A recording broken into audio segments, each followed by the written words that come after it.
So, na-imagine ko na po siya, Sir Larry. Talagang element of surprise. Gawa ng pag siya invite mo boy sa ganito, kainan. Kasi may natugtog, may mga ilaw. Parang siya magkakaroon na po ng idea na baka ito na yun. Sige, ako naman na ano, pagdating sa script, ako may paano ba na alam mo yung mga bata. Oo. Alam ko paano yung yung element of surprise. Yan, yun po ang maganda. Papakita natin yun. At ang ginawa ko po na layout ng tarpaulin ay Tagalog. Sa halip po na Will You Marry Me ay pwede ba kitang mahalin at maging asawa. So parang mas tagos sa puso kapag ka-Tagalog. Sabi ko nga po ay darating yung araw na talagang pakakasalan ko si Karen. Ngayong araw po, ang vlog ko naman ay patungkol sa preparation para sa aking pong isasagawa na proposal. Samahan niyo po ako mga kadilag. So itong proposal ko po na ito ay nagsimula po ito sa pag-iisip ng konsepto. So may mga konsepto po at maraming konsepto ang naisip patungkol po sa kung paano ako magpo-propose. So ilan po sa mga hiningan ko ng plano para po sa mga konsepto ng proposal ay sina Ate Chula, sina Milot, sina Kuya Ervin, sina Kuya Becca at iba pa. So maraming mga concept ang naisip para sa aking proposal. Pero isa po yung nag-stand out at nung aking pong narinig at nung aking ini-imagine ay yun po yung sabi kong ito yung gusto ko at perfect na proposal para kay Cadillac dahil ito ay malapit sa kanyang puso. So yun nga po yung pangangaroling ng PSHN Drum and Lyre Band at ng General Knockout Dance Company. So ang concept po na ito mga kadilag, mga kagwapo lang ay papalabasin o kunwari po ay mangangaroling ang PSHN Drum and Lyre Band. So ako po ay gagawa ng sulat para po kay Cadillac na magsasabing mangangaroling ang PSHN Drum and Lyre Band. At wala pong ka-idea si Cadillac na yun na pala yung time na ako ay magpo-propose para po sa kanya. So ngayong araw po, ako po ay makikipag-meeting sa kanila pong advisor. Kay Sir Larry, siya po ay bunsong kapatid ni tatay. Siya po ang advisor ng PSHN Drum and Lyre Band. Makikipag-meeting din po ako kay Sir Alan Data, ang principal po ng PSHN para ipaalam at formal na magsabi para payagan po ito mga bata, mga estudyante na aking makakasama sa aking proposal. So tayo po, panoorin po natin at samahan niyo po ako sa naging preparation ko para sa aking proposal. Ngayong pong araw ay walang kuryente at nililay Sabado.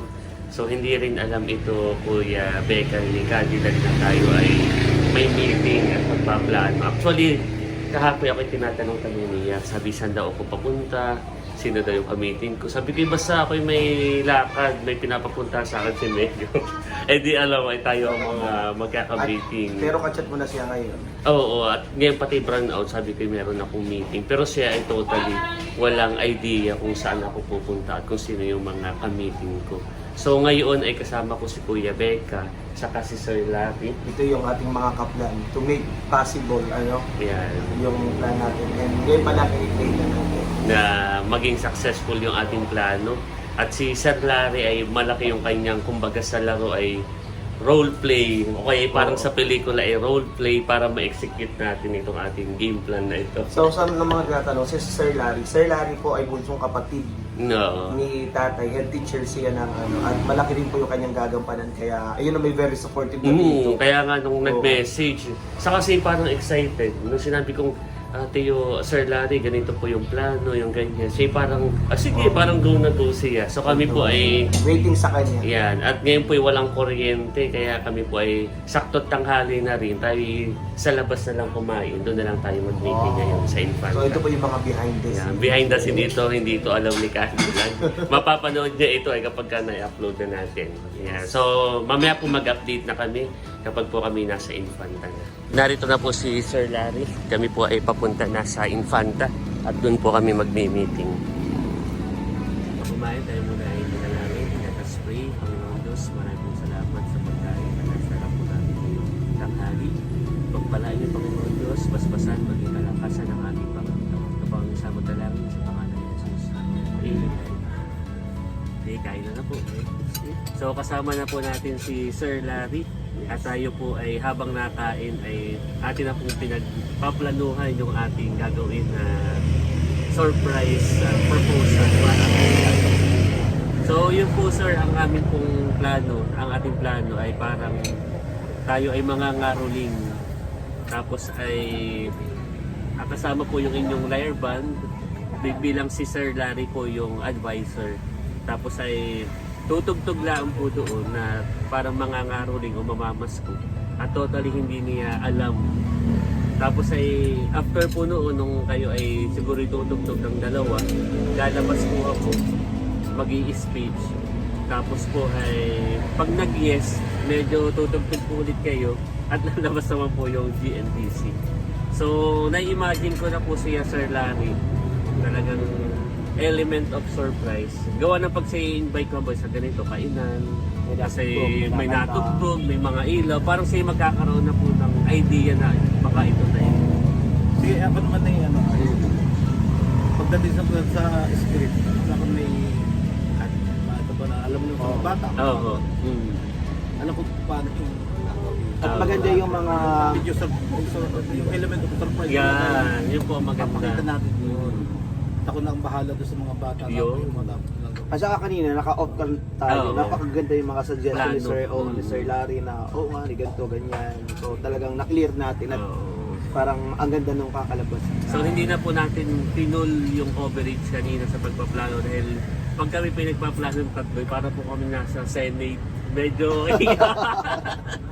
so, i-execute na lamang po namin at nagpapasalamat kami ni Kuya Becca kay Sir Larry. Sa kanyang 100% Percent, oo. At yung idea ni Sir Larry ay hindi rin matatawaran sa akin, Kuya Becca.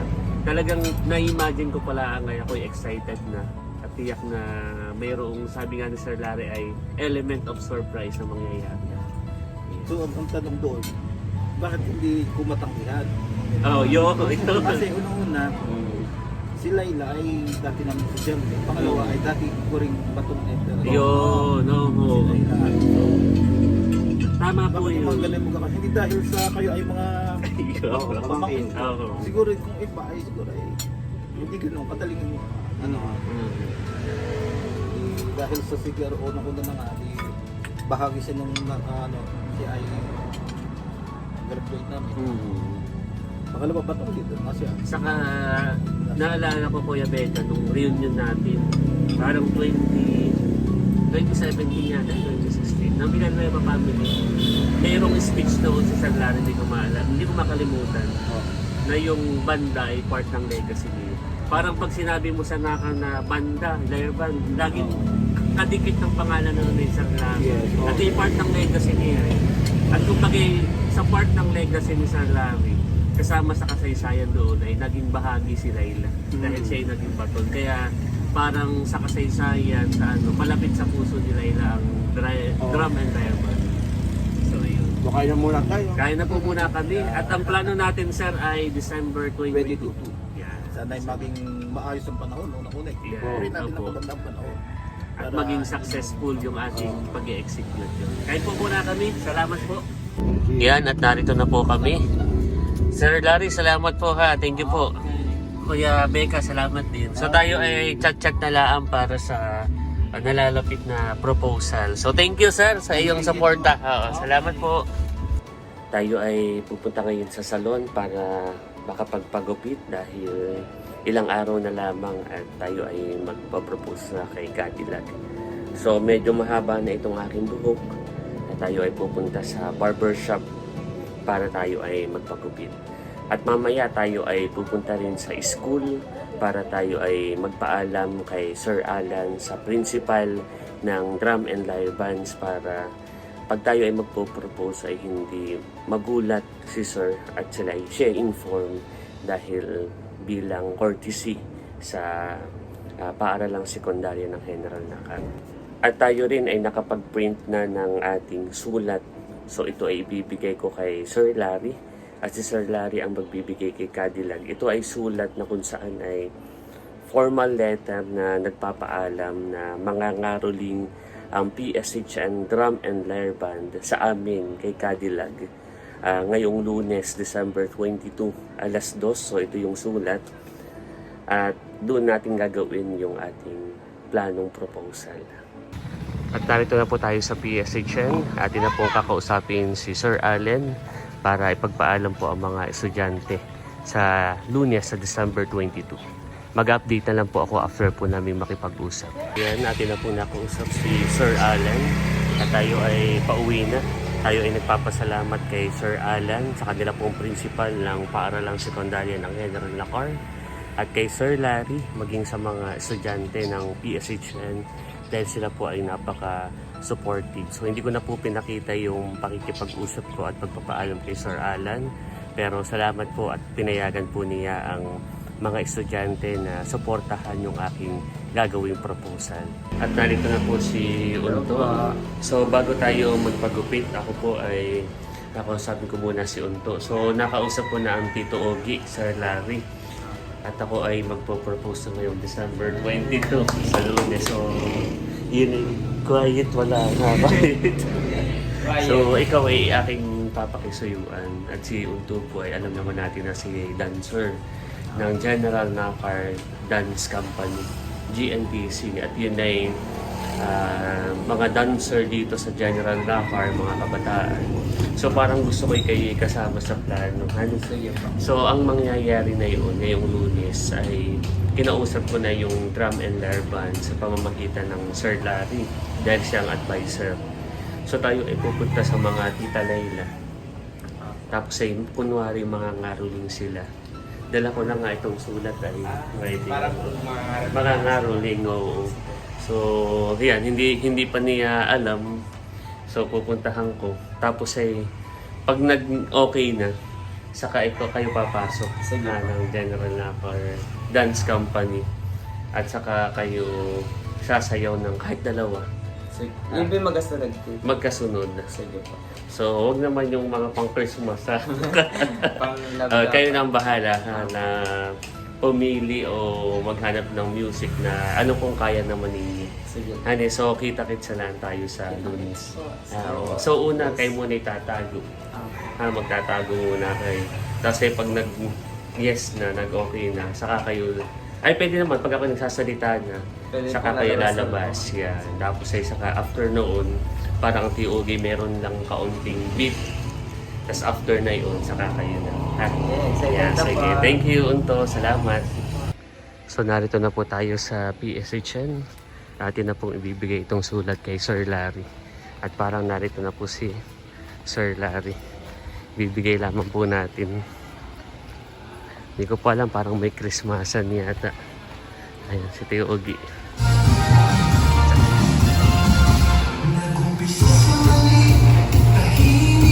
Parang may Christmasan. Iabot lang natin ito. Sobre, sulat. Hi, sir. Ayan, so ibibigay na po natin kay Sir Larry. Sir, salamat ha. Thank you, sir. Napaka-supportive na tiyuhin simula high school. Mga po ay naging estudyante niya. Hanggang ngayon na malapit na napaka-supportive. Thank you, sir. Salamat. So, ikaw na lang po magbibigay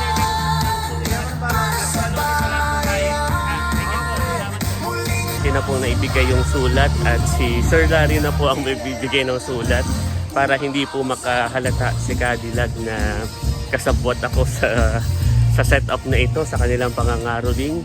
So thank you so much. Tayo po ay pupunta na ngayon sa barbershop para magpagupit. Dito na po tayo sa pagupitan at tayo po ay magpapagupit na para gawa po tayo sa pagpo-propose. So ayan, nakapagpagupit na po tayo. Tapos na tayong magupit. Thank you. Dito lang din po ako sa anuling na pagupit. At okay na. Naibigay na natin yung sulat kay Sir Larry. Okay na rin. Nakausap na rin natin si Unto. Yung mga lyre band. At isa na lang sa setup na ating gagawin ay yung tarpaulin. Para sa pagbibiglad na yun ay yung Will You Marry Me. Yung sa last part na ako ay luluhod. So all set na. Magle-layout na lang ako ng tarpaulin at magpapaprint para ready na sa Lunes, mga kanilag. Narito po ako sa bahay at ako po ay nag-e-edit para sa tarpaulin na ating pong gagamitin sa aking proposal. So ako po ay nag-layout na dito sa Canva. At ang ginawa ko po na layout ng tarpaulin ay Tagalog. Sa halip po na Will You Marry Me ay pwede ba kitang mahalin at maging asawa. So parang mas tagos sa puso kapag Tagalog. So itong phrase po na ito, itong pwede ba kitang mahalin, ito po ay binanggit ko sa kanya noong ako po ay nanliligaw pa. So, ginamit ko po ulit ito dahil ito po ay memorable at dinagdagan ko na po na maging asawa. Pwede ba kitang mahalin at maging asawa. So ready na po siya. Atin na po itong isesend sa paprintan ng tarpaulin. Ito po yung itsura niya, mga kadilag. Ayan. So after noon, kapag po ako ay luluhod na, ipapakita itong tarpaulin na ito at saka po natin ilalabas yung aking singsing. So isesend ko na po ito sa pagawaan ng tarpaulin at kukunin ko po mamaya o bukas kapag po na-print na para sa aking proposal. Matapos po natin na isend yung ating nilayout na tarpaulin, tayo po ay narito na sa printing shop sa Infanta at atin na pong kukunin yung ating pinaprint na tarpaulin. Kaya lang po ay wala pang tao dahil naka-lunch break pa. Siguro ay mga ilang minutes bago natin atay na natin dito dahil tayo ay nasa Infanta na. Baka naman mga ilang minutes ay narito na yung may-ari nitong printing machine. Kuha na natin itong tarpaulin dito sa Infanta. So okay na. Tayo ay pabalik na ng general na car. Ayan. Salamat ha. Thank you. Bibili naman tayo ngayon ng bulaklak para ito yung iaabot natin. Yan, may mga bulaklak. Magkano po sa bulaklak po ngayon? Kapag po sa ganito lang, 250. Tingin-tingin muna tayo. Mga bulaklak. Bibili tayo para ito yung iaabot natin kay Cadillac sa ating pagpo-propose. Isa nito. 250 ito, no? Ayan, isa niyan. Pwedeng pa plastic ako. Ako'y nakamotor. Bumili na rin tayo ng bulaklak. Narito na ako sa bahay at akin ang biniglad itong aking pinagawang tarpaulin. Yan. Akin na lang ito ibibigay sa GNDC para kapag ako ay luluhod na o magpo-propose sa kanya na ito ibibiglad para makita itong message na ito.